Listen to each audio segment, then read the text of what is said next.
All right, all right, all right. What's up, y'all? You already know it's your girl Ash. Y'all, welcome to another episode of Black Girl Interrupted. I know I just saw y'all Tuesday, but it's imperative that we continue this conversation. Tuesday night, I spoke about mental health awareness. We are in Mental Health Awareness Month, but it seems to be a conversation that a lot of people are really starting to shy away from. And we need to keep this conversation going, especially in the Black community. Y'all, I don't know why we don't sit and have these conversations. Why don't we talk about mental health in the Black community? I don't understand why. We don't want to talk about it until it's knocking at our door. But we need to get proactive about this. Suicide is on the rise in the Black community, but yet nobody wants to talk about it. You know, I've seen so many posts, but none in regards to mental health.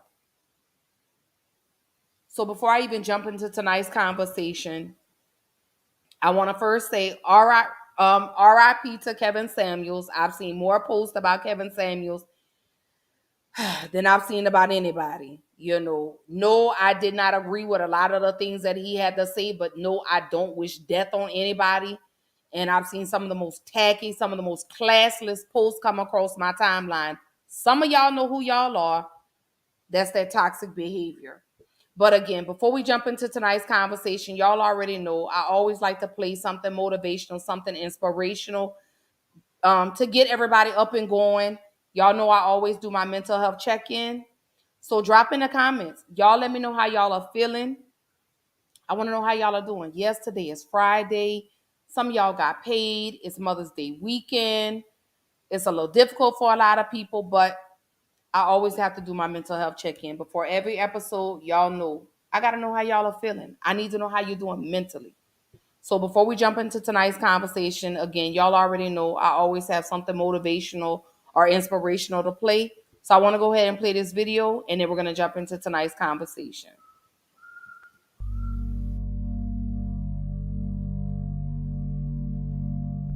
What do you do when your battle chooses you?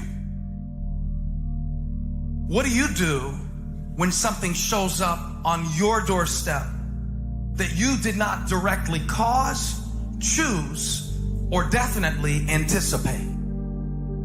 Life is not always easy. In fact, some of you today, you're here and you're going through the toughest season of your life. There will be seasons where we will suffer. There will be seasons of real pain. And the question is, how will you respond in those moments? Life is hard sometimes. Easy, it's not an option. But it's worth fighting. It's worth believing. It's worth giving yourself a chance. It's worth mustering yourself up, standing up inside yourself. It's worth fighting relentlessly, never giving up. It's worth it. You can do it. You can do it. There's problems that we go through that cause stress, worry, anxiety, and fear. But you might be in the battle of your life. I want to encourage you. It's not about what's happening around you. It's always about what's happening inside of you. Just because you feel afraid doesn't mean you have to be afraid. Just because you feel discouraged doesn't mean you have to be discouraged. Just because you have fear doesn't mean fear has to have you. The sentence out of your mouth is a story that you are putting out. I'm not gonna make it. I quit. Let's get a divorce. Business is never coming back. We've lost too many people. I've made too many mistakes. I'm a failure. Nobody can help me. I've done too many bad things. I don't know what's coming out of your mouth, but it's a death sentence. And as you continue to confess it and as you continue to declare it, well, don't be surprised when it becomes true in your life. We have to make sure that whenever I think a death sentence, I must speak a life sentence. Oh, I'm feeling the sentence of death. I'm feeling the thoughts of anxiety. I'm feeling the thoughts that I'm done. I feel like I've been used and it hurts and it's difficult. But when that happens, I start speaking out a life sentence. No, I'm just going to keep showing up. No, I'm going to get back up. The righteous man, he falls 7 times, but he gets back up. Never give up. Never give in. Because skill can't get you past certain things. Quickness, agility can't get you. You gotta have mental toughness. Pain ain't permanent. Your pain ain't permanent. You can get through this. You bigger than your pain. You better than that. Come on, you need to remember, this is not the first time you cried. This is not the first time you were short of breath. This is not the first time you didn't see a way clear. This is not the first time you were hurt. This is not the first time your heart was broken. This is not the first time you didn't have enough money. This is not the first diagnosis that came up from behind. I'm going to live to tell the story. This too shall pass. I will remain. I'm not going to quit. Every one of my burdens, there's a blessing on the inside of it. If you don't quit, you will win, baby. You're gonna work through this. You're gonna get up. You're gonna get dressed. You're gonna get out. And you're gonna do what you've been called to do. You're gonna be what you called to be. And you're gonna prove that everybody that tried to break you, everybody that tried to stop you, everybody that tried to kill your dream, you're gonna prove all of them wrong. Just keep coming back. If you got nothing left to give, just show back up. Half of life, man, is just showing up. And I'm telling you right now, don't give up. I'm telling you right now, don't give in. Get through it. And if you can get through it, if you can work through your pain, I'm guaranteeing you, on the other side is a reward. Pain is not permanent. Pain is temporary.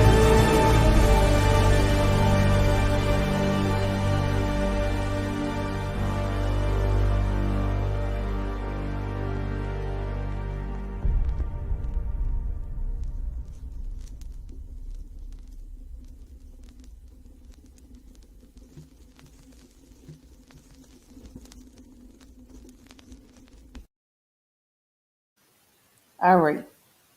So y'all know I'm still doing my mental health check-in. Again, everyone that's tuning in, y'all welcome to another episode of Black Girl Interrupted.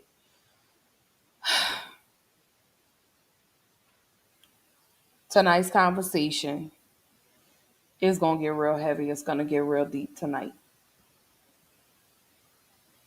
Suicide. I spoke on this the other day. I advocate and I rally for mental health, especially in the Black community, because we don't talk about it enough. I don't understand why we don't talk about it, but it's a much needed conversation that needs to be had. I want to first start off with the young lady. Excuse me.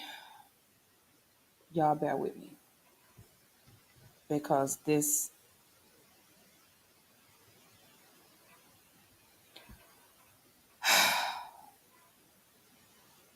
is deep and it's heavy. Most of you know, on yesterday, Arlena Miller, who was 19 years old, was a student at Southern University, committed suicide. For those that don't know who she is, beautiful, beautiful, beautiful young lady who had her whole life in front of her. This young lady right here took her life. She left a suicide note on her Instagram in regards to preparing to take her life. It's imperative, y'all. Let me remove this banner out of the way. It is imperative that we check on our strong friends. It's imperative to check on the friends that we don't hear from anymore. It's imperative to check on the friends that have withdrawn from a lot of things. It takes, and I say this all the time, it takes you all of 30 seconds to send someone a text and just say, hey, I'm thinking about you today. Hope things are well on your end. You never know what that message or a phone call could do to a person's day. You don't know if a person is a bullet away. You don't know if a person is a pill away. You don't know if a person is a drive away from ending their life. I get it. Life gets in the way. I understand. We have other things that we have to take care of. But again, it takes 15, 20 seconds to just send a text, send a message, post on someone's timeline on social media. Let them know, hey, I'm here if you need me. I'm here. This young lady,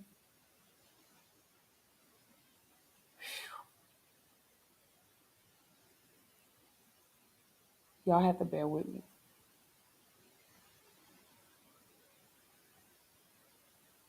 Y'all really have to bear with me because this here is sensitive. It hits close to home because this could be your loved one. This could be your daughter. This could be your sister. This could be your niece. This could be a friend. So Miss Miller left a suicide note. And her suicide note goes on to say, may this day bring me rest and peace. I have fought this urge since my early teenage years. I gave this life, and I can only imagine how this may find you. No, I'm so sorry. I gave this life all the fight I had. To everyone who had entered my life, I'm so grateful, and I can only imagine how this may find you. I've been surrounded by people who may have honestly thought I was okay, but I haven't been okay for a while. I struggled so much through just this year alone. From COVID to tearing my ACL to nearly failing all my classes. To the people in my life, I pray you learn to vocalize your feelings and get help always. I failed at that and I'm afraid it's too late. Mom, thank you so much. I pray you know I'm at rest now. You would have given anything to see me happy. You have given me everything to see me happy. I'm happy in the water where everything is still and peaceful. I have written so many suicide notes in my life, but finally I've reached my end.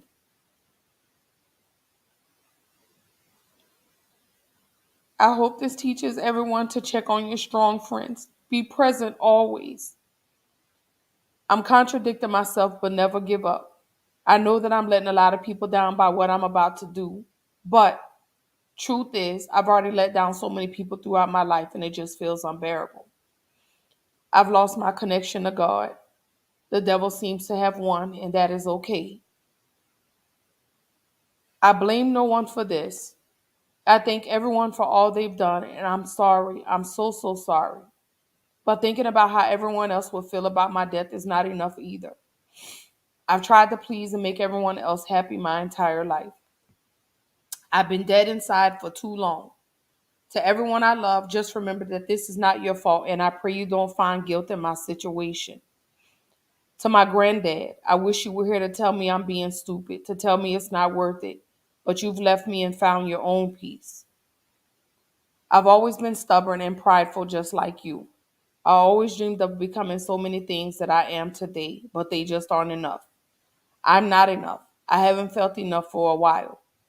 But I say all this to say I'm done fighting. My battle is over, and I pray everyone finds peace in it.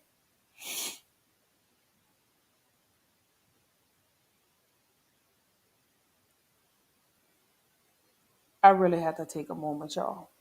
I've got to get through this episode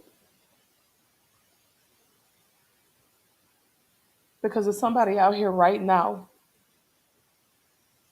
that's fighting a battle that they feel like they're never going to win.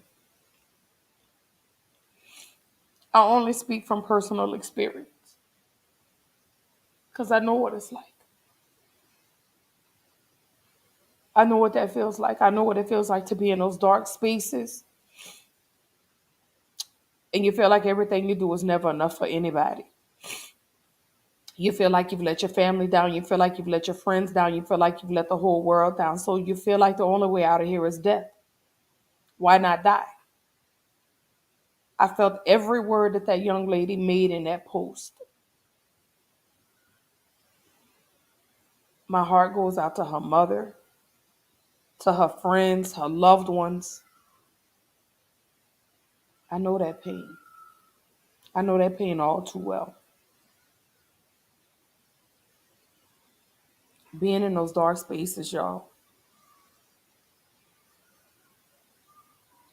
it's not a good place. So tonight's conversation, we're talking about suicide. No more pain. As I stated, black men, black women, black boys, black girls, we are ranking 30% higher than the white, Latino, and Asian community when it comes to suicide. But again, we're not talking about this. Nobody wants to have this conversation. No one's ready to address the elephant in the room. But anybody that's followed me from the beginning of Black Girl Interrupted, y'all know I advocate and I rally when it comes to mental health. I get behind anything in support of mental health in the black community because we don't address it. We don't talk about it. We don't speak about it. We just simply tell people, oh, just pray it away. Sometimes prayer is not enough. It doesn't matter how many verses, how many Bible verses you read or scriptures or whatever you want to call it. It's never enough. Sometimes you need that human interaction. Sometimes you need that one person that you could just vent to, that one person you could release to, that one person you could just say, I just need to talk. I don't want the advice. I just need the vent. I just need to decompress. I just need to unpack this suitcase or this duffel bag that I've been carrying in my life or I've been carrying all day. So I want to jump into it. Let's talk about it. Suicide, no more pain.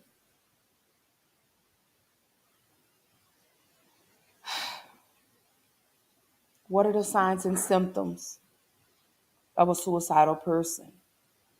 Hold up, I got some comments. Hold on, y'all. Hey, BB, I love you, sis. You know what I'm going through. You know, we talked about this earlier today. We've talked about this yesterday. We've just spoken about it. So I have to talk about it. Hey, Jamaris, good to see you, brother.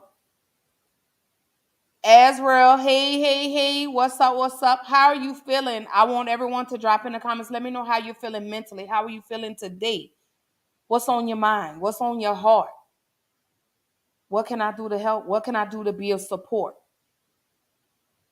when you're going through something? You know, we're all going through something, but I want to be there for somebody. You get what I'm saying? I want to be there. I want to be your ear. I want to be your shoulder, your journal, your diary, whatever it is. I want to be there so you can vent, so you can release some of that pain, some of the pressure. That's what I want to do. So jumping back into the conversation tonight, what are the signs and symptoms of a suicidal person? I know for me,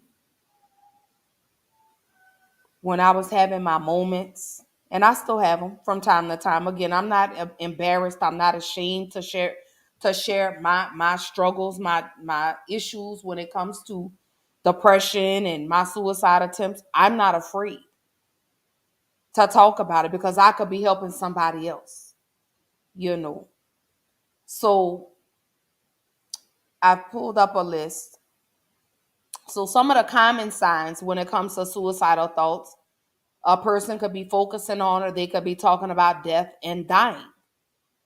You have a person that has significant mood swings, or they're verbalizing distress. They start making plans, including updating one's will, giving away their possessions, gathering needed materials such as pills or a gun. They're not engaging in activities that they once were enjoying. You may see a person that at one point they were into going and hanging out, maybe doing a girls' night, maybe doing basketball, football, whatever it is, but they're withdrawing. Then they're starting to isolate themselves from their loved ones. They start to stay in the bed more often. They don't come outside. They become introverts. Then another one, you may see them acting recklessly. Again, that reckless behavior. That's the increased drug use. You see them drinking more. You see them maybe smoking more. Whatever it is, you see it start to increase. Then you have people that start to say goodbye. They start writing letters, telling people how life will be better off without them, how much they love them, how much they never intended to hurt them. Those are the common signs when it comes to suicidal thoughts. If you know any other ones, drop in the comments. And also, if you know someone who is showing these signs, education is very imperative. Learn how you could help this person or even help yourself when it comes to those suicidal thoughts. What can you do to save yourself? What can you do to save a person that you know that's going through this? That's what we need to start focusing on. We need to start educating ourselves. We need to step up. We need to pay attention to the red flags. Again, I can go back to this that I pulled up the other day. The aggressive behavior. They start talking, they start writing about death. If you pull, I remember, let me say this. So when it came to me, I would make posts when it came to social media. It was just certain words that I would say, certain things that I would do. I wanted help. I needed help. And I just didn't know how to get it. I didn't know what to do. I was lost. I was at a dead end. It was like, what do? I was ready to die. I was sick of life. It just seemed like I just couldn't catch a break for anything. It just seemed like I got one step ahead. Here comes something and knocked me 10 steps back. What can we do? So going back, again, the signs and the symptoms of a suicidal person, drop in the comments, y'all. Let me know. What are some things that you've witnessed? What are some things that you may yourself have personally done, if you're open to sharing? Another sign or symptom of a person that's suicidal, they start going and doing things on their bucket list. It's almost like I've got to complete all these tasks before I get to the end. If a student, you start to see their grades start to drop. It's a lot of things that happen that we really miss. But then too, you have people that are suicidal that never show signs. So that's why I say, check on your strong friend. Check on your friend that that has always been there for everybody. Again, like I say, I get it. I understand life gets in the way. I understand we have children. We have, jobs. Some may be in school. But again, it only takes about 30 seconds, 15, 20 seconds to send a text message. Let that person know. Check on them. Invite them out. Hey, girl, I hadn't seen you in a while. Let's get together. Encourage that. But you also want to create a safe space for them as well. You want to let them know, hey, I'm here. One of the things, I made a post today. I shared a post today on Facebook about the do's and don'ts of dealing with a person, of how to handle a person that's dealing with depression. One of the things, stop being dismissive of a person's feelings. Stop doing that. Their feelings are valid. If I'm calling and I'm reaching out to you, I just need the vent. I don't want the advice.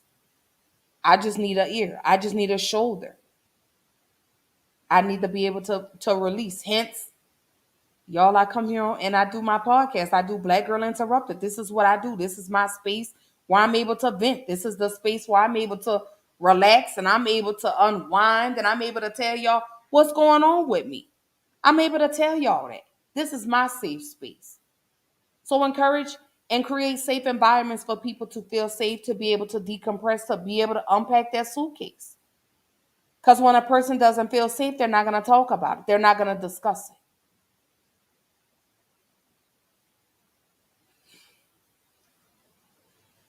So, again, RIP to Arlena Miller. Again, my love, my prayers, my condolences out to not only her family, but her friends, to the faculty at Southern University, because it's devastating. Very, very, very, very, very, very devastating. So I have a couple of videos, quite a few videos, where I talk about why suicide is increasing in the Black community. Here's one, and we'll be right back to continue on in the conversation. Tonight, several recent and tragic headlines are sparking a renewed conversation about mental health. In the last 2 weeks, there have been 3 high-profile suicides in the African American community. The son of actress Regina King, Ian Alexander Jr., was just 26. Actor Moses J. Mosley was 31. And former Miss USA Chesley Christ was only 30. Studies show overall suicide rates have fallen in recent years, but some indicate an uptick among minorities. 7 Action News reporter Kiara Hay goes in depth with a look at these trends and how the community is trying to get ahead of the problem. For the first time in history, suicides in the Black community here in the U.S. is on the rise. And now mental health experts are trying to figure out why. They say death comes in threes. First, it was 26-year-old Ian Alexander Jr., son of Academy Award-winning actress Regina King, committed suicide. 1 week later, former Miss America winner Chelsea Christ took her life at the age of 30. And on Monday, reports 31-year-old Walking Dead actor Moses Mosley died from a suspected suicide attempt. Dr. Brian Mahamdi, the director of behavioral health services at Henry Ford Health System, says the age range and race of these deaths are not a coincidence. More so than any other demographic group, we've seen this just major increase among young Black adolescents and young adults, which is very new and really hasn't ever happened in the history of the U.S. Their mental health is, really challenged at this time. Patrice Lucas, a licensed mental health counselor, says Black millennials and the Gen Z generation are in a unique situation because up until this point in history, Black people have been in survival mode. But now many have the chance to thrive. And so you take that deep breath and you start feeling, and it doesn't sit well with them. I was just really, really sad sometimes. Clarisha Foster says despite having a 4.0 and a 2-parent financially stable household, she was struggling with her mental health in silence until she reached a breaking point. I'm not me. I am not myself right now. Foster says she saw one of her Facebook friends posting about going to therapy, so she decided to give it a try. A resource she admits she was hesitant about because of the stigma. But now she's an advocate of therapy and received her master's degree in it to help others. That's how we get ahead of it. Not just the individual counseling, it's the group counseling, it's the workshops, it's talking about mental health. Another reason experts say suicides are up among adolescents and young adults is because of social media. More people are aware of the issues not only happening in this country, but around the world, and there's a growing sense of helplessness. But there is help available, and we'll have some resources posted for you on our website at WXYZ.com. In Roseville, Kiara Hay, 7 Action News. Wow, such a very important issue, especially right now. Thank you so much, Kiara, for shedding light on this. Now, if you or someone you know needs help, someone is available to talk 24/7. You can call the National Suicide Prevention Lifeline at 1-800-273-8255. Dave? All right. So, jumping back into the conversation, we have to break the stigma. We have to break the stigma when it comes to speaking on mental health. As you see, suicide is on the rise in the Black community. Not only Black men, but Black women, Black boys, Black girls, and we're not doing anything about it. We're not talking about it. We're not addressing the elephant that's in the room until it happens to you. You have to get proactive. You have to get in front of the situation. What are we going to do? How are we going to come together as a community to curtail this? How are we going to break in the stigma when it comes to mental health in the Black community, especially now with suicide on the rise? Do you realize, like I say, Black men, Black women, Black boys, and Black girls, we are ranking higher in the suicide rate than whites, Latinos, and Asians. If I'm not mistaken, like I said, I want to say it's like 30 or 40% higher. But why though? Why are we not getting in front of this situation? Why are we not rallying? Why are we not advocating for the resources for mental health? Why are we not sharing this stuff on our social media sites? Why are we waiting until someone passes away from suicide to all of a sudden we want to have these conversations? I just really don't understand that. And maybe I'll never understand that. Maybe that's why I'll continue doing what I do. And that's advocating. And that's continuing to push this on the forefront. That's continuing to keep this at the forefront. This is continuously putting it in your face and letting you know there's nothing wrong with going to therapy. There's nothing wrong with getting help. There's nothing wrong with letting someone know I need help. But then it comes on our side where we need to say, you know what? You're not alone. You're not by yourself. I got you. And really, truly being there for somebody. Because you never know what a person is going through. You never know if that one phone call, you never know if that one message would be able to help somebody. Nobody takes that into consideration. Again, I understand life gets in the way. I get it. I so understand that. But we have to stop waiting until situations like this happen to get into. Now all of a sudden we want to take a stance. That's incorrect. You're doing everything backwards. That's like putting something in the trash, throwing it out, and then you're going back to pick it up. Get in front of the situation. I want to talk and I want to address suicide. Why is it so high in the Black community? Why? Why are we killing ourselves at alarming rates? I just don't understand. Why is this happening? My sister, I tried to get her to come on tonight because I wanted her to share her story and her struggles with suicide. I've spoken on my suicide attempts. Then we have this young lady, 19 years old, that took her life yesterday. Then we have all these other people that have committed suicide. You have Regina King's son that took his life, 26 years old. You have, I can't remember the young man's name that played Jet Jackson. He suffered from bipolar. He was bipolar/schizophrenic. Why are we not addressing this? Why are we not saying, you know what? We need to get in front of this right now. Why are we not holding open forums and talking about this? Why? I don't understand, and I'm getting so upset because I see y'all share so much bullshit on social media, but not once anything about suicide. And we see this every day. You have Miss Chesley Christ took her life. Don Cornelius committed suicide. Phyllis Hyman committed suicide. The list goes on and on and on.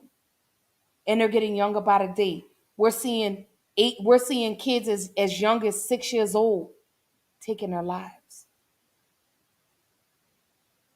Not knowing and not understanding this shit is real, y'all. This is not a game. It's not a joke. It's not play. I came tonight to do this show. Again, it's Mental Health Awareness Month. And I feel it's time that I continue to advocate. It's time that I keep putting this in your face. It's time for me to keep drilling it in your head and letting you know we got to start taking mental health seriously. It's not a game. It's not a joke. You have Khalif Browder hung himself. Isabel Tishner, 10 years old, was bullied, killed herself. The list goes on and on and on. But y'all just sleep on it. Y'all don't want to get in front of the problem. Y'all don't want to reach out to somebody because you don't want to deal with anyone else's problems. But then when that person's gone, then it's coulda, shoulda, woulda. And at that point, it's too late. When that person showed you and begged for help, I get it. Nobody wants to take on anybody else's problems. I get it. I understand and I respect it. Everybody has their own problems. I get it. I so respect it to the fullest. But don't talk about it if you're not going to be about it. Don't start sharing these posts like the young lady, Miss Miller, that took her life yesterday. Now all of a sudden everybody's like, oh my gosh, why is no one talking about this? Oh, I've been talking about it. Y'all just been asleep. Y'all don't want to talk about it till it comes knocking at your door, until it's time for you to answer the door, until it's time for you to sit down and address it, because now it's personal. But I'm going to keep talking about it. I'm going to keep advocating. I'm going to keep rallying to provide resources to the Black community in regards to mental health. That's what I'm going to keep doing. I promise you, I'm going to keep pushing. I'm going to keep rallying. I'm going to keep talking. I'm going to keep advocating. I'm going to keep repeating myself until y'all start to take it seriously. Until y'all get in front of the situation and learn how we as a people, as a community, we need to collectively come together and we need to save our youth. We need to save our community because they're dying. Not only are the police killing us, but we're taking our own lives.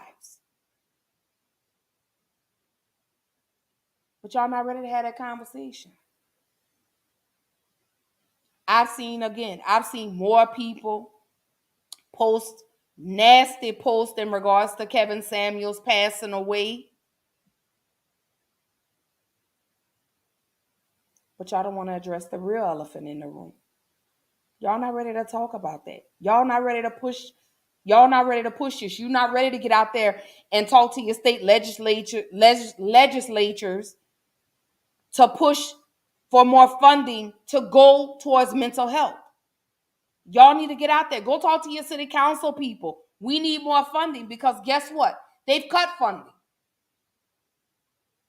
No one wants to share the information. I'm going to give you the information. Whatever you need to save yourself or maybe someone else, you may know someone else. Get them the help that they deserve. Everybody deserves it. Everybody deserves a chance to live. Yes, the pain is unbearable. And I can only speak for me. I can only speak about being in those dark spaces and knowing and feeling like I didn't have no one else. I didn't have anyone to turn to. I know what that pain feels like. We feel alone in the world. We feel like no one else understands what we're going through. We feel like no one else feels our pain. So guess what? Why not just end my life? That's what I'm going to do. That's going to be the best thing for me. That's going to be the best thing for the people around me. That's going to be the best thing in the world. And that's the attitude we carry with us. We're crying out for help, but people ignore it. People are dismissive. People say, oh, get over it. Oh, you're going to feel better. It's not easy to get over pain. We may learn how to tolerate it, may learn how for it to become a little more bearable. But when it comes to death, there's no coming back from that.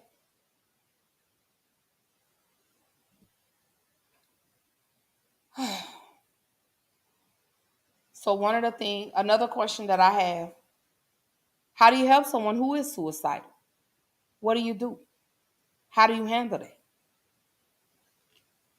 So going in and pulling up this clip, this post, someone says, let me move this banner out the way. People are so insensitive, it pisses me off. When someone is talking about ending their life, telling them if they do, they're going to go to hell is not the way to help them cope with what they're going through. That's why the suicide rate in the Black community is as high as it is, because the only advice people want to give is hand it to God and pray. Some people need more than prayer. They need to be able to talk about their problems with a human being. And that's one of the things, that I push and I stress and I inform people. Sometimes prayer is not enough. You could give me all the Bible verses in the world. You could give me preach to me all the sermons. But sometimes I need that one person that I could just sit down with, and I can open that suitcase and learn how to sort through all those dirty clothes and them clean clothes. Because see, when it's all mixed together, it all looks clean. It all looks the same. But that very first sentence, people are so insensitive. A lot of y'all are very insensitive when it comes to people when they tell you what they're going through. You keep telling them, oh, it's going to be all right. Girl, you just got to push harder. You got to do this. You got to do that. It's not easy. It's not easy to keep telling a person, oh, it's going to be okay. You're going to be fine. Don't worry. Stop telling us that. Stop dismissing our feelings. Stop invalidating our feelings. Stop telling us our feelings don't matter. Stop telling us that you got to push harder. You have to do this. You have to do that. Learn how to be empathetic. Learn how to understand where we're coming from, because this could be you. The tables could turn, and this could very well be you, and you're going to be needing someone to help you. So we have to learn to step out of that box and step into another person's situation, because, again, that could very well be you. You could have a moment where you're in a dark space and you're going to need someone there for you. You're going to want someone there for you.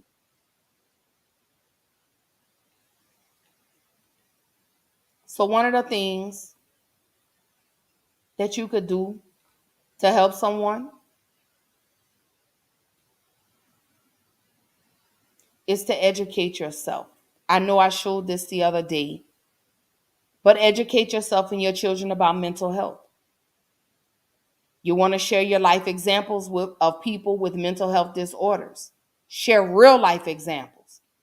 You're looking at a person right now that deals with depression and anxiety. You want to explain that mental health has a range of symptoms. Not all the symptoms are the same. Not everyone is going to feel the same. You have people that are suicidal and you'll never know it. They still live their day-to-day life. They get up, they smile, they laugh, they joke, but really on the inside, they're dying. They look okay. But on the inside, they're not. They're dying. What do we do? What do we do? What do we do? How do we handle this? How do we address this? I can keep posting all the resources. You have your Black Emotional and Mental Health Collective. I could post that. I'm giving you the resources, but it's up to you to utilize them. But I don't want any one person that's out here that's going through anything. I'm not dismissive of your feelings, because guess what? I feel that too. I feel that exact same pain. I feel like every time I try to get ahead, here comes the devil to knock me back down. I got really discouraged, y'all.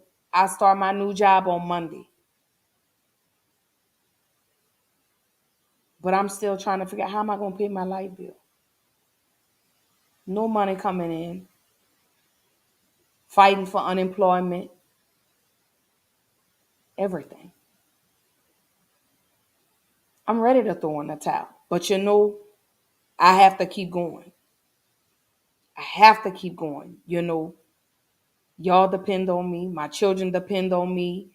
My honey depends on me. Everybody depends on Ashley. But the $1 million question is, who can I depend on? Who can I trust? Who's going to create that safe space for me when I need to pick up the phone and I need to call and I need to say, you know what? This is what I'm going through. I just need you to listen. I just want to talk. This is what's been bothering me all day. Another way you can help someone who is suicidal, get them to the nearest facility if they get to talking about death. Get them to the closest hospital, urgent care, police station, fire department. Get them somewhere. Get them out of the house. Another way you can help someone who is suicidal, be there. Show up. Show up for them. Let them know you got them. You got their back. Let them know that. We need to hear that some days. I say that because there are so many people that are like, well, what more do you want me to do? I need you to be my shoulder. I need you to be my ear. I need you to just sit and listen to me. I need some type of encouragement, some reassurance. Encourage therapy. Stop pushing people to the side. Be kind to people, because you never know what a person is going through. Because again, this could be your situation. The roles could absolutely be reversed. This could be you in a dark space and you feeling alone. You don't have anybody. Whenever you reach out to somebody, they never have time for you, but you always make time for them.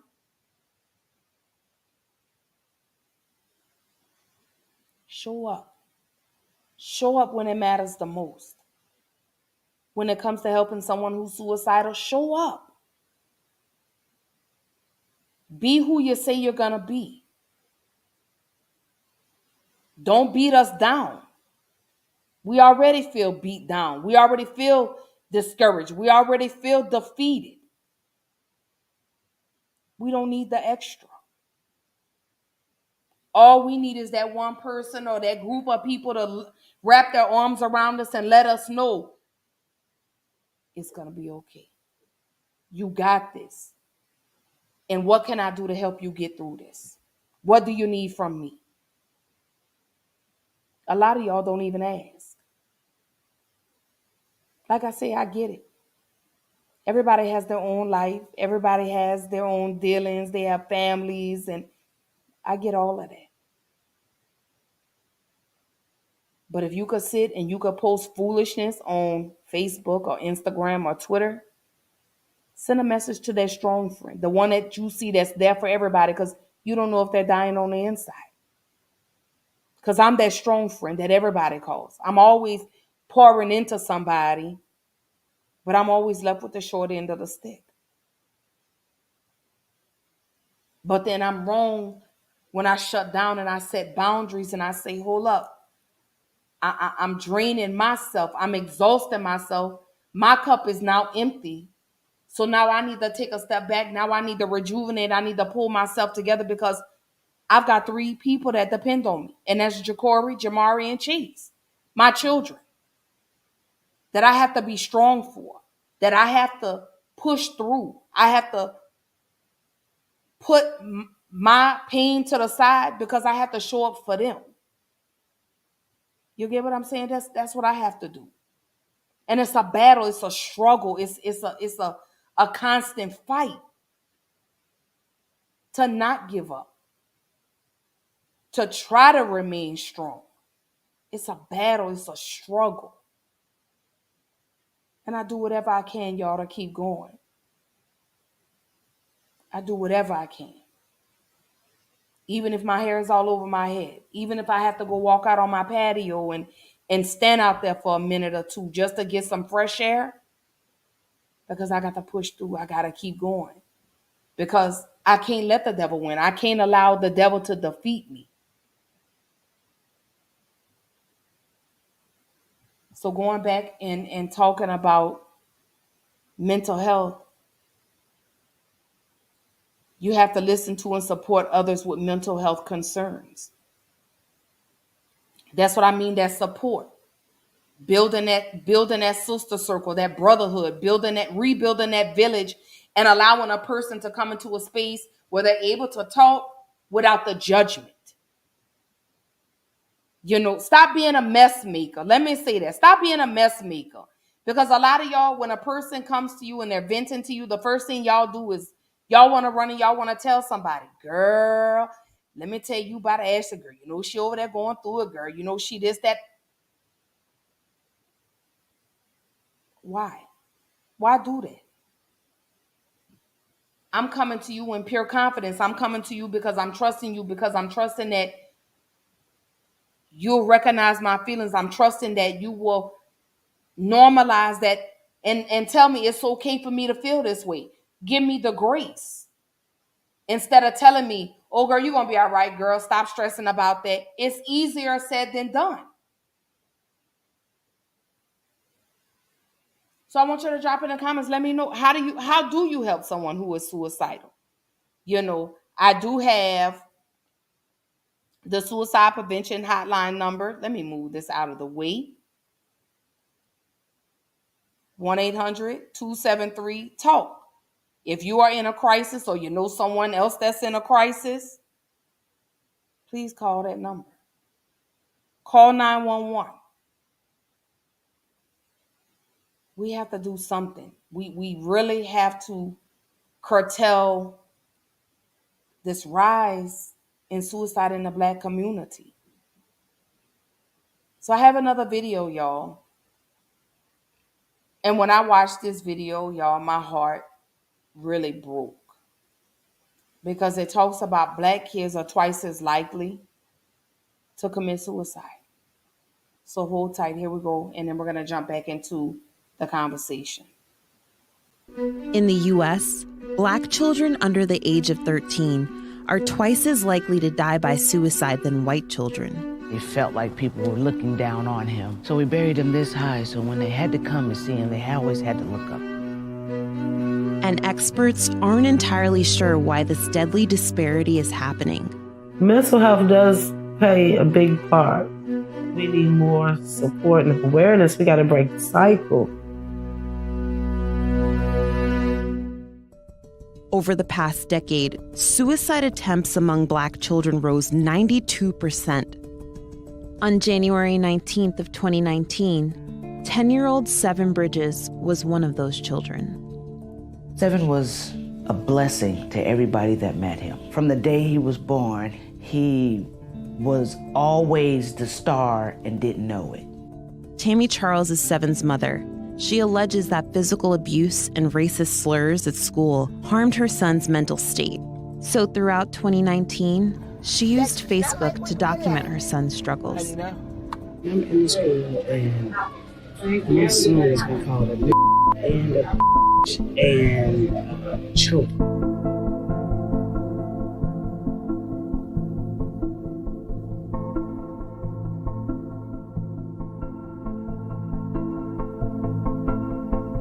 Despite their visits to the school, Tammy and her husband Donnie claim Seven's bullying continued. They believe the bullying prompted Seven's suicide after Tammy found her son dead in his bedroom. I started CPR on my baby. I did the proper compressions. I breathed into his mouth, and I had been drinking coffee. And as I began the compressions again, I could smell the coffee come back out of his lungs. I knew then that my son was dead. As Tammy sat at the hospital, dealing with the aftermath of Seven's death, she wanted only one thing. I just want to see him again. Before you take him, before you do an autopsy, before you embalm him, let me see my baby. A 2019 study found that children who died by suicide were more likely to be Black and male. 2 years after her 11-year-old son's death, Nataya Chambers is still searching for answers. I dealt with mental health, and I seen the signs in my son, and I didn't even know. When my son passed away and hung himself, I just couldn't believe it. And I think, how do they think of this and how do they do it? Did you know your voice is changing? Yes, talk. Rylan was my best friend. He was an honor roll student. He was a basketball player. He was a tutor for his school. He was just a good all-around perfect kid. A 2019 study found that suicidal ideation, which is when someone thinks about or plans a suicide attempt, decreased between 1991 and 2017 for children of all races.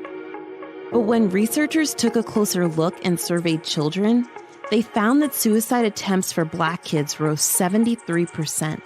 Experts suspect many factors, including a relative lack of mental health care access. In some cases, there may be a link with abuse and trauma. But the list goes on. After all, there's no single cause for suicide. Dr. Michael Lindsay is the leader of the Emergency Task Force on Black Youth Suicide and Mental Health.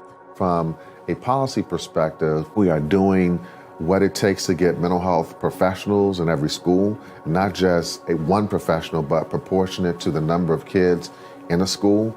The Congressional Black Caucus originally tapped Dr. Lindsay to head the task force in 2019 in an effort to combat the growing number of suicides among Black youth. We need education campaigns. We need those who have been impacted by the issue, celebrities or athletes, entertainers, to speak openly about their struggles and how they got connected to care. We miss you, buddy. Everybody misses you. Losing their sons is one of the hardest things that will ever happen to Tammy and Nataya. What makes it harder still is that no one knows exactly why this is happening to so many Black children like Seven and Rylan. In the meantime, both mothers are trying to define what it means to heal. I got his name on me. I want to get his face, but I miss my son so much. For Tammy and Nataya, a part of their healing was creating organizations that spread awareness and support parents who've lost their children to suicide. I don't even know how I'm still here telling my story, but I know this is my job. This is what I gotta do. If I can spare any parent grieving or any child, just one, that would make me so happy. That's what I really want to do. People like me, the survivors, the families and friends, that suicide has touched our life, and what do we do? How do we move forward? There's no right or wrong answer and there's no path to it, but at least we can talk about it together. We lend our voice, we lend our hearts, we lend our hugs.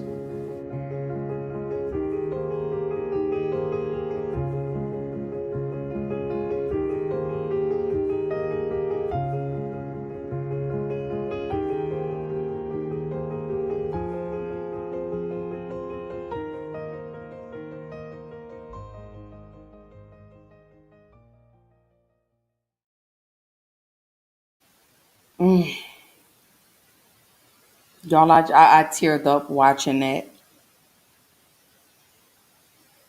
Just listening to these mothers, these parents that describe their children taking their lives. And the suicide rate being so high in the Black community. I really just don't understand why we don't talk about this. I just don't. You know, being a person that deals with depression, a person that deals with anxiety on a regular, why are we not speaking more about this? For the life of me, I'll never understand why we don't advocate for this. Why are we not speaking out more? Why are we not sharing our own experiences to help somebody else that could be potentially going through something? that I don't understand. If we could sit and we could post foolishness, if we could post people fighting,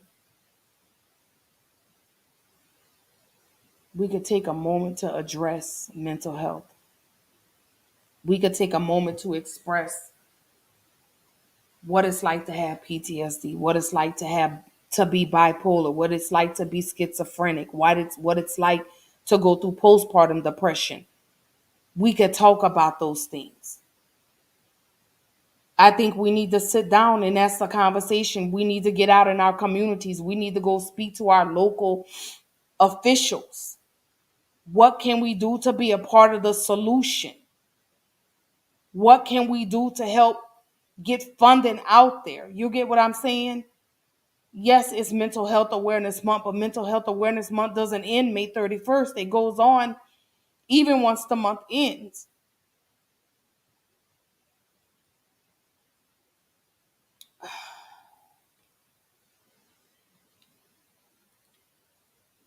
All right. He asked, okay, so he had to switch to YouTube. So he says, my post is 3,000 characters too long, so I can't post what I would like to say entirely, but how we try and offer help could passively provide more pressure. But things like, don't say that, you have so much to live for, etc. It feels like even more control is being taken away from them, applying more weight and pressure. You ask them, why do you feel that way? And things to show you want to help carry their burden and walk with them as opposed to just being there and seeing them carry it. You want to help shoulder those feelings and burdens until a new way of life can finally be seen and it can finally be left behind. I've been there, like many of us, I had to get through alone. But my situation was unique. Why I was able to, which is why it was a 3,000 character post I couldn't post.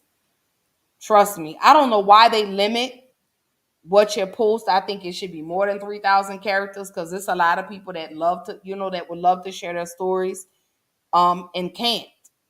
But I'm right there with you, Azrael. Like I say, when it came to me, I remember the very first time that I attempted suicide. That was in 2006. And I was going through my legal situations, and it just seemed like I just couldn't catch a break. It was like, I got arrested. I lost my job. I lost my apartment. I couldn't bring my babies with me to Atlanta. It was just consecutively. It wasn't like, oh, it happened here, it happened. And then a few months down the road, it was just, mine just was back to back. And it was just like, I'm tired. How much more can I take? How much more, God, are you going to keep taking me through? So it was like, I couldn't get anything right. I had been in these abusive relationships. I'm trying to rebuild a relationship with my father. It was so much. And again, it roots back to trauma. And I didn't know how to deal with that. So it was like the best thing for me to do was I was tired. I couldn't get anything right for my children. My children didn't, my children deserved a better life. I couldn't give them a better life. So guess what? I wanted to die. So it was like, you know what? I'm going to end my life. And I tried. Then it was like the second time. Almost a similar situation. I don't have a car. I'm really going through it. I'm tired of my life. It's like every time I get 2 steps ahead, here comes the devil to knock me 10 steps back. And I just could never find a groove. I never could find a rhythm. It was like, okay, what do I do? God, help me. Like, why do you keep doing this to me? Why do you keep taking me through all of this? And that was the second time. The third time, who knows? I never could just get out of that hole. And then my father passes away. I lose the closest thing to me that was like a mother to me. Everything. It just, here comes my life tumbling downhill again. And I try to stay strong. I pull myself together and I keep saying, Ashley, you could do this. But sometimes you have to understand, death just looks so much better to us. It's the easy way out. That's the way we see it. When it comes to suicide, you know, it's like, this is the easiest way for me to deal with this. It's just, let me end it all. Let me just be done. That's how it is. You know, Azrael says, also nobody wants to be or feel like a burden. So assuring them that they aren't burdening you, your life is burdening us, and we will carry it together until we don't need it anymore. And that's what I mean when I say, Azrael, is those safe spaces, is being able to create those spaces where we could come in and we could sit down and we could talk and we can address it. You know, a lot of people say, oh, why do you need reassurance? Sometimes you need to hear that. It's not that because we're needy, but some people just need to hear that they're doing a great job, because maybe they don't hear it. Maybe you feel like your best is just not good enough. Maybe you feel like no one's recognizing, they're seeing the good in what you do. So guess what? You get discouraged. And when you get discouraged, you get sad. You get depressed. And guess what? You don't want to bother anybody, because like he just said, you don't want to feel like you're a burden to anybody, because people will treat you like you're a burden to them until that person's life is over. Then it's like, oh my God, I should have done. And at that point, it's too late. They coulda, shoulda, woulda. Give a person their flowers while they're still here. Let a person know, I'm here if you ever need to talk. And genuinely, truly be there. Don't run and tell people what that person has confided in you, because guess what? How are you helping that person? I just don't get it. I just, you know, like I say, for the life of me, y'all, I sit and I try to understand what people are going through. I put myself in a person's shoes, because that could be me. I could be down on my luck. I could be this. That could be me. That's the empathy. That's the empathetic part. You get what I'm saying? So, hold on, wait a minute. So, Azrael says, my unique situations allowed a simple song to allow me to rise. The World's Greatest by R. Kelly on repeat for years. Crying and believing in every word for myself as I sing. And that's what I'm talking. And that's another way. But there's a song that I love to listen to, and that is by Mary Mary, Just Can't Give Up. Just Can't Give Up Now. And I listen to that song. And that's one of those songs that gets me through on those days, on those rough days, on those days that I feel like I just can't make it. It's like God is talking to me and God is telling me, don't give up. Just one more step.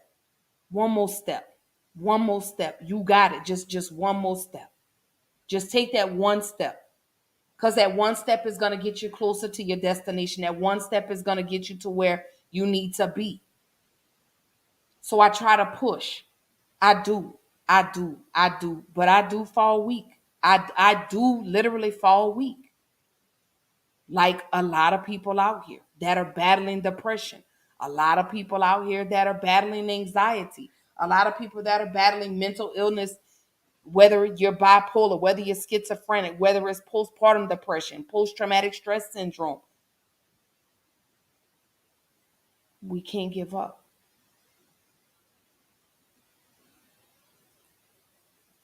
So what drives a person to take their life?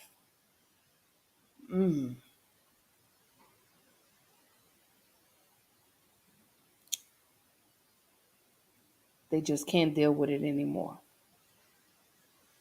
It's just become unbearable.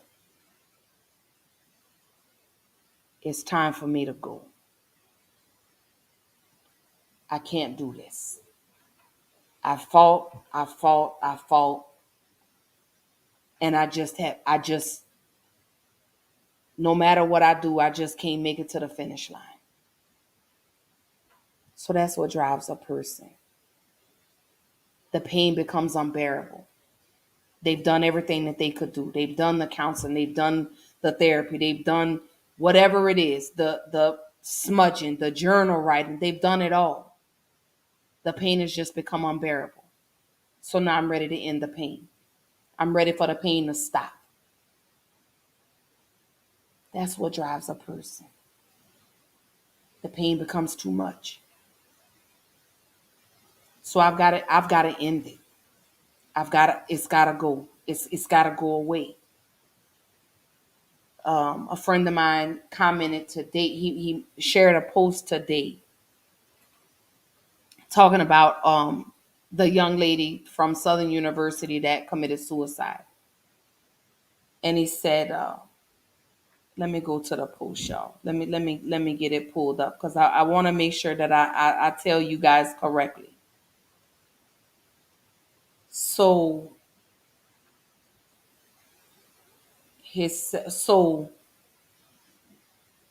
I told him, he said, why are we not, why didn't we see this? Why are we not talking about this? So I said, the reason you didn't see many posts about this young lady is because we aren't taking mental health serious in the Black community until it's knocking at your door. And then I also responded, I said, I speak on it all the time and share my experience of battling with depression and anxiety, but people don't listen. But one thing I will never do is, and I will never stop advocating for mental illness in the Black community.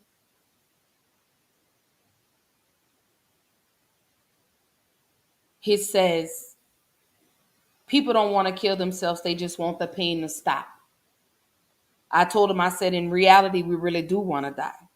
When you get down in that dark space, the only way you see out is death. We don't feel like anything we do is ever good enough. We feel like the world is better off without us in it. And I'm only speaking from personal experience. So Azra says, hold on, let me go to the comment. Feeling like they're letting everyone around them down, can't do anything right. The world is better without me. No one will miss me, and feeling genuinely alone. And that's the driving force. When a person gets to that point, when they feel like this is it, I'm done, you can't stop them because they've already made up in their mind. And then two, you have the people that show no signs. You have some people that have attempted suicide and then they say, oh, I'm better, I'm good. And then they take their life. I shared a story of a young man whose parents said he had attempted suicide once before. And then he was okay. And then 5 years later, he took his life. Parents say no sign, no symptom, no nothing. They thought he was okay. They thought he was good. But then he ended up taking his life. What do we do, Black people? What do we do? What do we do? How do we jump in front of this? How do we continue pushing this conversation? What do we do? What can we do to get more people involved in this? What can we do? Can we have sit downs once a week where we're doing a mental health check-in? Can we start pushing and sending out resources to people that are struggling, that may not know which way to turn, that may not feel safe? What can we do? Because I'm going to always be proactive when it comes to mental health, because not only did I deal with it, but my daughter battles depression and anxiety. I've shared and I've let y'all know my daughter became a cutter. My daughter started vaping. The reckless behavior. Grades was slipping. The people she was hanging around. What can we do? What can we do? I got a video to play before I roll into my final thoughts. So hold tight, and then we're going to finish the conversation and then roll into the final thoughts for tonight. Back now with the crisis in our country, a staggering rise in suicide attempts by Black children. NBC's Rahema Ellis now with one mother's heartbreaking message. And we want to note, if you do have youngsters in the room, some of what's discussed is troubling to hear. Little dude, so happy. From birth, 7 was his parents' joy. The child doctor said Tammy Charles couldn't have. You're a miracle baby, huh? Absolutely. I told him over and over, Daddy and I love you so much, and this is something that we always did. But last year, at 10 years old, they lost him to suicide in their home in Louisville, Kentucky. We teach our children about stranger danger or guns or any other type of outward hurt that we try to protect them from. This is one that I was blindsided by. My 10-and-a-half-year-old son, my miracle child, my only child, was dead. A study commissioned by the Congressional Black Caucus shows in recent years, self-reported suicide attempts by Black teens increased by 73%. The rate decreased for white teens. Black children younger than 13 were twice as likely to die by suicide than white children. Really shocking. NYU professor Michael Lindsay led the study. Why is this happening? I think we have to talk about the racism and discrimination that is prevailing in our society. That trauma, I think, is engendering a sense of hopelessness for kids, wondering if their life really matters. Tammy advocated for her son, trying to get him help, and worked with his school after she says he was bullied, called the N-word, and choked on the school bus just months before his death. I miss most his smile.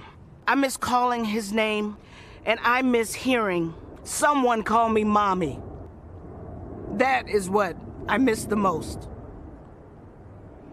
Nationwide, Black and brown children are less likely than non-Latino white children to receive mental health services. Philadelphia psychotherapist Salima McNeil is trying to change that, raising money for free counseling for families of color. We really want young folks to know that they aren't alone. Now more than ever, our folks are actually open to the healing and willing to get the healing. Healing for Tammy is sharing her son's story. If you don't have children, or if you do, tell them you are loved, you are important, and if there's anything that I can do to help you through, please tell me, talk to me, please. Hoping other parents never experience her pain. Rahema Ellis, NBC News, New York. Hey, NBC News fans, thanks for checking out our YouTube channel. Subscribe by clicking on that button down here and click on any of the videos over here to watch the latest interviews, show highlights, and digital exclusives. Thanks for watching. All right. So Azrael says there can't be a single resource for everyone. Everyone has to have their resource. The trick is establishing and using that resource. True best friend that can confide in without worry for gossip. And he says, unfortunately, parents can't fit that role and be parents in most cases, despite every bit of willingness and attempt to do so. And that's most cases, not every cases. You know, Azrael, let me pull this comment back up. Parents can. You know, because your home is your safe space. Your home should be your sanctuary. Your home should be, your parents should be who you're able to sit down and talk to. When you feel like you don't have anybody else, your parent, you should be able to go and sit down with your parents and express to them what's going on, because your parent can fight and they can advocate for you. This baby here was 10 years old. 10 years old. Was bullied. Was called a nigger. Was choked. Yeah. The parents have to be able to advocate for you. Who else is going to be your voice? 10 years old, 12 years old, 15 years old. Who else is going to speak for you? You definitely want to have that safe space with your parents. You definitely want to be able to go to your parents and let them know, hey, this is how I'm feeling. But some of you parents, y'all have to take into consideration and stop telling your children that they too young to have problems. That's another thing. So it goes both ways. Like I say, parents, if your child is coming to you, your child or your children, if they're coming to you and they're expressing to you what's going on, stop being dismissive of their feelings. Stop telling them that they're too young to have problems like that. Do you realize social media is playing a very pertinent part in these children's lives? Social media. Back when I was coming up, bullying used to be face to face. It used to be done at school. Now this shit is done on social media. You got people that are posting on your timeline on Facebook or sending you messages on Instagram telling you, oh, you're stupid, you're gay, you're this, you're that, you're a nigger, you're whatever. They've advanced to the cyberbullying. These children go through a lot. These children have a lot of pressures on them in the world, just like these celebrities, just like your everyday people. We have the pressure. We have the pressure to be the best at our job. We have the best to be the best parent, the best wife or the best husband, the best sister, the best brother. We have all this pressure. But we don't have an outlet. We have to have an outlet.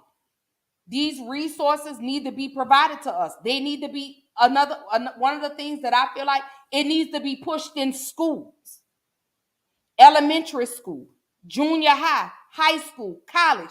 This needs to be discussed. Suicide needs to be discussed, and I'm not understanding why y'all aren't talking about it. I just really, again, and I'm getting so upset and emotional because y'all will find the most minute shit to talk about, but you won't talk about mental health in the Black community. You won't address it. Y'all won't put it on the forefront. And I just don't understand why. I understand the system is bogged down. I understand everything is backed up. But we need to get out and we need to fight for the Black community. We got to fight to get funded. If you know some resources, if you know somebody that may know somebody, share that information. It's free. But we don't do that. We don't address the elephant in the room until it's knocking at your door. And I'm going to keep saying that. Nobody wants to address this. Nobody wants to talk about it until you're dealt that card. Until you're dealt that hand to deal with it. Then what? Then you're up here, you're crying and, oh my gosh, nobody was there. I'm giving you the tea right now. What you need to do. Get yourself up, go talk to your local officials, start a little club, a group. I don't care if it's 2 people that show up. Those 2 people may tell another person, and then guess what? The next time you hold a space, you may have 3 people in there. Then it's going to go to 10. We have to bring the village back to the community. We have to take control of our villages now. We have to start protecting our youth. We have to start protecting our community. We have to start protecting and loving one another. And stop being so dismissive of what goes on. So Azrael says, I'm saying being a resource that alleviate that burden. But a lot of kids don't feel like their parents are their resource. That's why I say most cases, not every cases. The child has to recognize it as a resource. If they don't, then they won't use it. He said, especially if they are turned away, turned down, or dismissed. They will remember that and see it is not worth attempting. Right. And that's what I mean when I say, especially in schools. This needs to be discussed in schools. It's not being talked about. Yeah, you may go through and you see the little flyers on the wall, but are you counselors or teachers? Are you really pulling your students to the side and sitting down with them and letting them know, hey, these are your resources. If you ever feel down or if you ever feel this way, please come and talk to me. Please come and go talk to somebody. Speak with somebody. They're not pushing that, especially for Black children. They're not doing that for us. So guess what? We as parents, we need to get up and we need to rally and we need to advocate for our children. We need to advocate and we need to rally for our loved ones. We need to get up and we need to advocate and rally for ourselves, especially when it comes to mental health. Because not only do we have the police killing us on one hand, suicide is taking us on the other one. What are we going to do? What are we going to do? How are we going to address this? How are we going to keep this conversation going? I don't want this conversation to end on May 31st. I want this conversation to continue. Like I stated, at the end of the month, whether it's a Tuesday, a Thursday, Friday, whatever it is, I'm going to start hosting open forums where we are addressing mental health, where we are talking about mental illness. I'm going to start bringing in experts that could give us the resources. That's what I'm going to start doing. I'm going to keep advocating. I'm going to keep rallying. I'm going to stand 10 toes down when it comes to protecting the Black community and our mental. I don't care if it's one person that watches. I don't care if it's 20 people that watch. I'm not going to stop talking. I'm not going to stop speaking. I'm not going to stop advocating when it comes to mental health in the Black community. That's one thing I'm not going to stop doing. I'm not going to stop doing that, because if I could say one person, then I've done what I'm supposed to do. As a person that has attempted suicide on numerous occasions, my story could help somebody else. Be vigilant in assisting and helping somebody. Because again, you never know. This could be you. You could be thrown into this situation where your loved one has taken their life. Then what? Then what? Is that when you're going to wait to get involved? Is that when you're going to wait to speak about this? You're going to wait until after someone's life is taken when you could have got in front of it? People, and like I say, I get it. Life happens. We get caught up in our everyday lives. But pay attention. If someone's coming to you and they're telling you, man, I'm tired. I just can't do this anymore. They're crying out for help. That's your opportunity to step in and say, you know what? Let me help you. What can we do? I got you. Let me walk with you on this. Let me help you over this hurdle. What are we going to do? I just never understood why we wait until after the fact to now all of a sudden we want to take some type of action. No.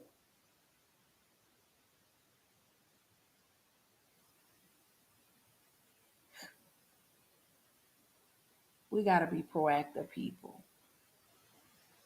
We got to get in front of this. Like I say, when it comes to suicide, it's rising in the Black community. You're seeing more and more mental health issues arising in the Black community. No, let me say this. They've always been there. But you have to stop sweeping it under the rug. Let me say that. Stop being dismissive.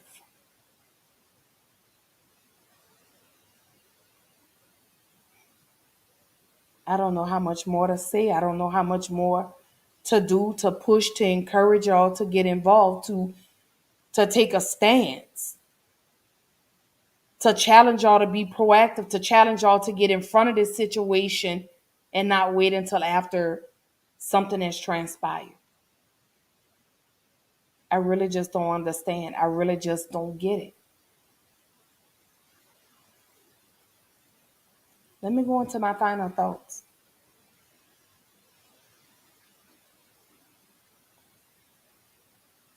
Suicide in the Black community is on the rise.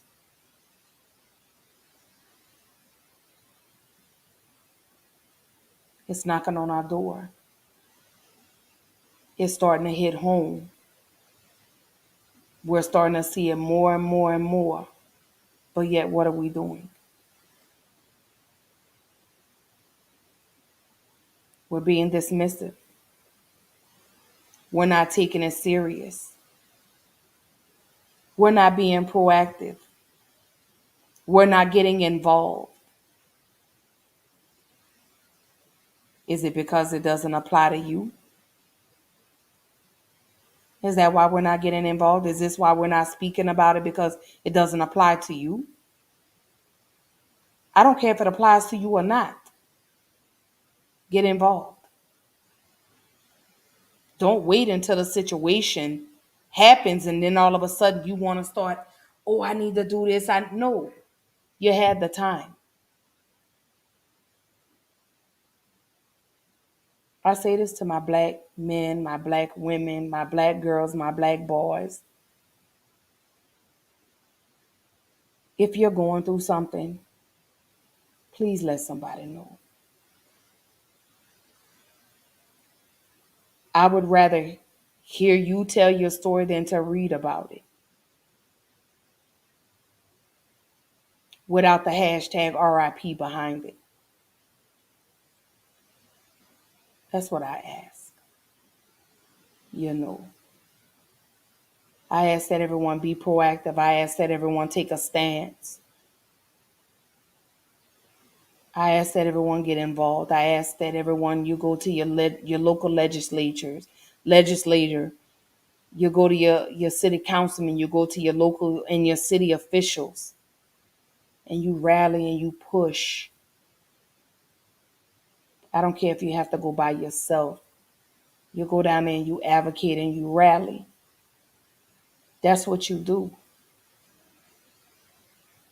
Because this could be you. This could be your loved one. This could be your friend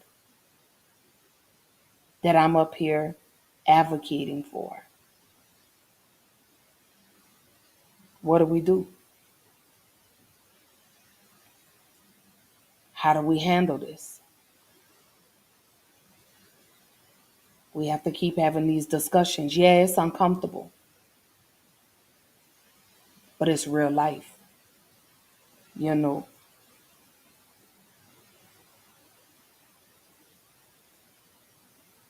It's real. It's difficult. It's hard. It's lonely.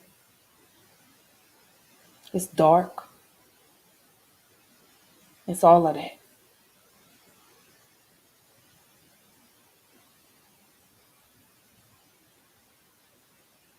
I challenge each and every last person. Reach out to somebody. Reach out to your strong friends. Reach out to those people that you haven't seen in a while. Check on them. Make sure they're okay. These last few years have been rough for everybody. Everybody's not strong. Everybody doesn't have that circle, to release. But create that circle. Let that person know that they're safe. Let them know that they're loved. Let them know that they're appreciated.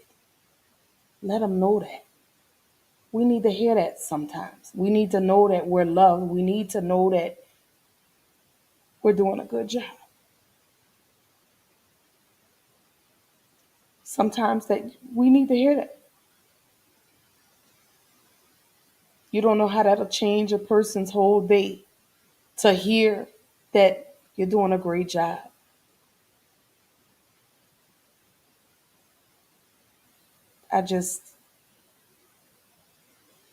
I'm exhausted. I'm tired of seeing the the statistics when it comes to suicide. We need to hear that.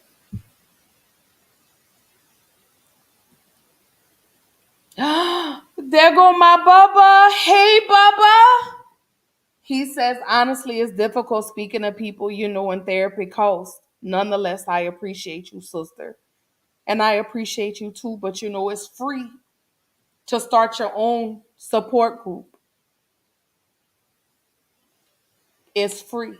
Even if one person shows up, even if 10 people show up, that part is free. You have, let me say this, it's a lot of therapists out here that are looking for people to reach out to them, that don't mind coming and speaking and giving you the resources that you need. It's a lot of free resources out here. Matter of fact, here are some websites, free. It costs nothing to create your own group. It costs nothing. It costs nothing to let someone know that they matter. It costs nothing to let someone know that they're loved. It costs nothing to let someone know that they're appreciated. It costs $0 to support. It costs $0 to love on somebody. $0 to get on a post and just say, hey, I'm thinking about you today. I love you. Call me if you need me. That's free. If you can Google World Star or try to keep up what goes on in celebrities' lives, reach out to someone, your strong friend. Reach out to that one person that you know. It costs nothing. I know therapy costs, but it costs nothing to create your own group, to create your own sister circle or your own brother circle. It costs $0. It's free. Get on Facebook. Create a platform or something. All of that is free. We have to stop making excuses for not getting help. Did I say that correctly? Maybe I didn't say that correctly. Let me go back and let me reword that. We have to make ourselves available and want the help. Is that safe to say? Because I know a lot of you are not ready to deal with those traumas. And that's okay. Unpack one suitcase at a time. Don't try to unpack it all at one time, because then you're going to get overwhelmed. One step, one foot in front of the other. If you could get through a day or 30 minutes without a breakdown, you've accomplished something. You've made it. Allow yourself the grace to feel the way that you need to feel.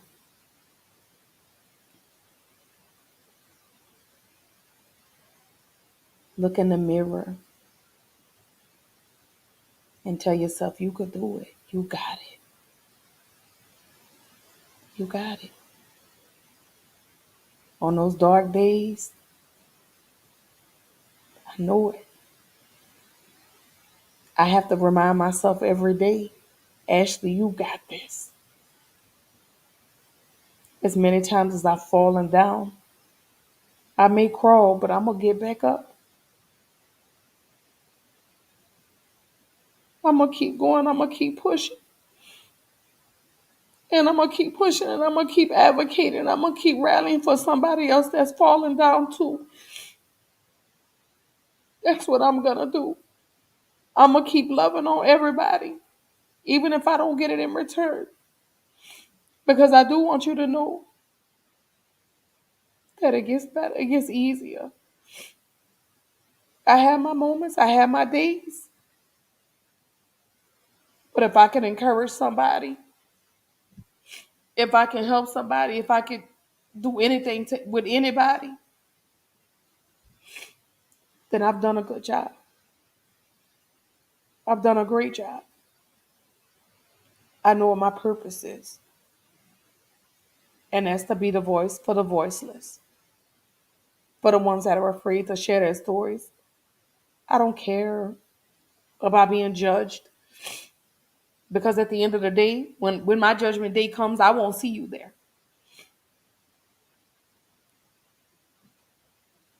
So I definitely want to be a sister circle, a brother circle. I want to be a circle. I want to be the advocate for somebody. I want that person to know, or these people to know, that I got your back, that I cry with you, that I laugh with you, I hurt with you, I do all of that with you. You're not alone. You're not by yourself. And I know, man, I haven't seen you in so long, but I'm so glad that you popped up here today. Maybe today was meant for you to see this episode. Maybe I don't know, maybe you're going through something, and maybe this was, it was meant for you to see this. And I got buku love for you too, baby. You know I do. But I do want y'all to know that Black mental health does matter. It may not matter to the next person, but it absolutely matters to me. If you know anybody, if you or anybody you know is in a crisis, there's a suicide prevention lifeline. There's the phone number. Go back through this episode. Here are the resources. The Black Emotional and Mental Health Advocate, the Black Girls Smile, the Steve Fund, Therapy for Black Girls, African American Mental Health, and there's so many others out here that I can provide you the resources and I can give them to you. Whatever you need.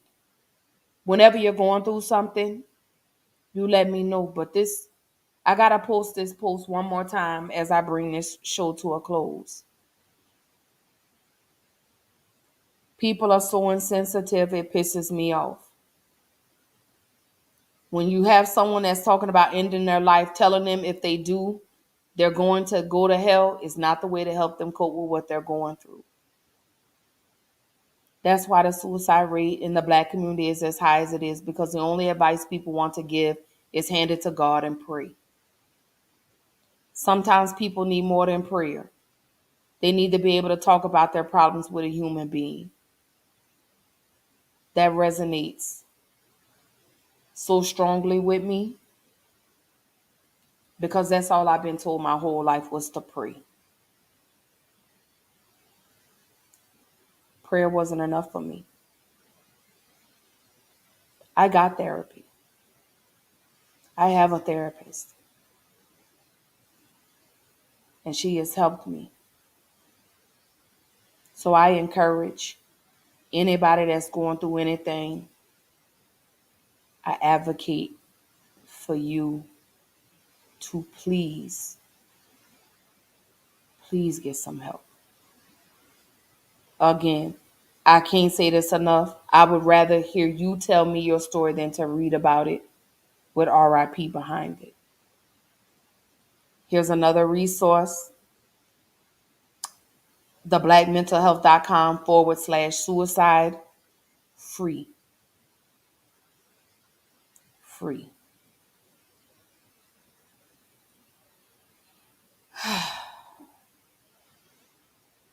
Tonight was heavy.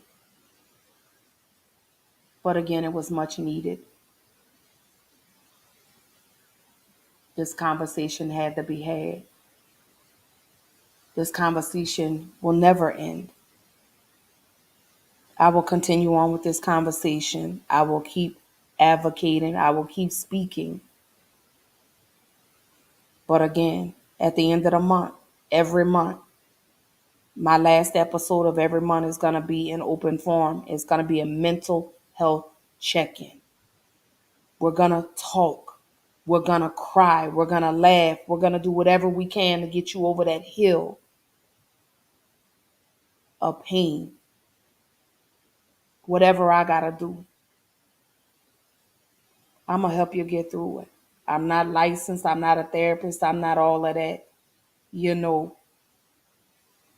That's what I want to do.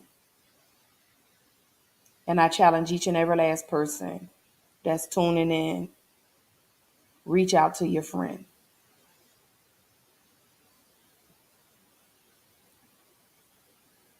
So Azrael says, the nature of your show, I feel, causes you to carry many more burdens as well. Be sure to add some love, life, laughter, positivity, reassurance, and reaffirmation to your life. Balance. You know, Azrael, when I do this, it's therapeutic for me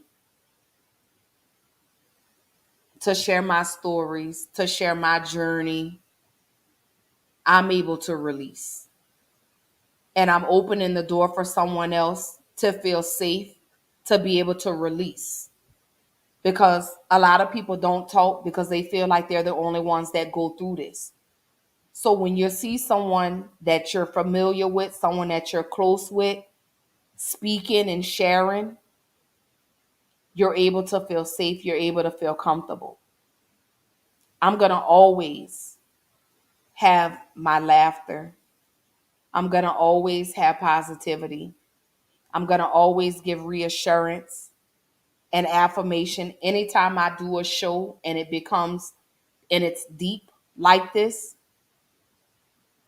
Once I end the show, I go and I stand in the mirror. I cut whatever hype song I like. I may throw some Nipsey Hussle on. Hell, I may throw some Pac on. I may throw some Luther on or something to bring that balance back, to bring me back and say, you know what, Ash, you did good today. You helped somebody today. So I totally get what you're saying, but it's therapeutic for me too. This is my safe space. This is where I come and I get to talk to y'all and I get to release and I get to relax and I get to get my balance back because I get the love and support from y'all and y'all get the love and support from me. So I've definitely learned to find the balance. Now, in the beginning, what you said, that was absolute truth. But I learned, as my episodes went on, as, every show that I did, I was able to find that balance and not let it overwhelm me or deplete my energy. So, but I love and I appreciate that comment. So y'all know Black Girl Interrupted, y'all know, goes live. But let me share this, y'all, really quickly. On Monday, I start my new job. I'm so excited. I'm so ecstatic about it. But I have 2 more job interviews. It's like God came and showed out for me this last month and a half. He's really been showing out for me. He's really been letting me know that he's there, that I'm not alone, that I'm not by myself. Even though I have those dark days, God still shows up for me. My people still show up for me. Y'all still love, y'all still support. And I absolutely appreciate that. So for the upcoming episodes for Black Girl Interrupted, we're going to be discussing grief. So for the month of May, we're going to be discussing grief. How to deal with the loss of a loved one, whether it be a mother, a father, a child, a spouse, boyfriend, girlfriend, a grandparent. We're going to be talking about that. And how do you work through that? How do you deal with the grief? There's no time limit. There's no expiration date when it comes to grief. You have to give yourself the grace to feel the way that you need to feel. So that's what we're going to be talking about this coming Tuesday. I'm going to kick off again. We're going to be discussing grief. Again, y'all know y'all could catch Black Girl Interrupted every Tuesday, every Thursday night, 8 p.m. Central Time, 9 p.m. Eastern Time. I am on Instagram. I'm on Facebook. I'm on Twitter. I am on all the streaming platforms that you could think of. I'm everywhere, y'all. So if you missed this episode, give it a few minutes for it to upload and repost. Drop a comment. Y'all let me know what you thought about tonight's episode. Y'all drop a comment and let me know, or send me a message and say, hey, Ashley, I would love for you to speak on this. Whatever it is, I'm always open. But just know, again, at the end of every month, I am definitely going to be holding my open forums where I am speaking on mental health, where we are talking and we're laughing, we're joking, we're decompressing, whatever it is we need to do, again, to get you over that mountain. Oh, so y'all can't see the little emojis. I don't know why they don't let you see them. But I want to say thank you so much, Azrael, for all the love and support that you continue to show me. I hope you guys have a phenomenal weekend. Oh, I do also want to let you know I am going to jump on for a little while on Sunday because I want to do a little Mother's Day thing. I want to salute the mothers. I want to let the mothers know that they are absolutely appreciated. Excuse me, even the mothers that are no longer with us. I do want to let y'all know that y'all are appreciated, that y'all are truly loved. And on that note, I love you guys. I hope you guys, again, have a great weekend. Again, don't forget, catch Black Girl Interrupted live every Tuesday, every Thursday, 8 p.m. Central Time, 9 p.m. Eastern Time. I love you guys. I hope everyone has a great weekend. I will see you. So Azrael says, what did you say, Azrael? He says, I am probably not a good person to comment on that topic, LOL. So I'll tune in as I can, but probably won't comment much. And that's okay. It's not going to be a long episode, maybe 30, 45 minutes. It's just, I just want to jump on and I just want to show mothers, the bonus moms, stepmoms, real mothers, grandmothers, whatever, sisters that are raising, whatever, I just want to celebrate and let them know that they are absolutely appreciated and that they are truly, truly, truly loved. So I will set that up. It's going to be an early show, maybe in the evening once everybody's at home, everybody's settled. Because again, I want to show love to all the mothers, even fur moms. If you don't have children, but you have animals, pets, whatever, you're still a mom. So I love you guys. Again, I hope you guys have a great weekend and I will see y'all Sunday. Love y'all. Have a good night.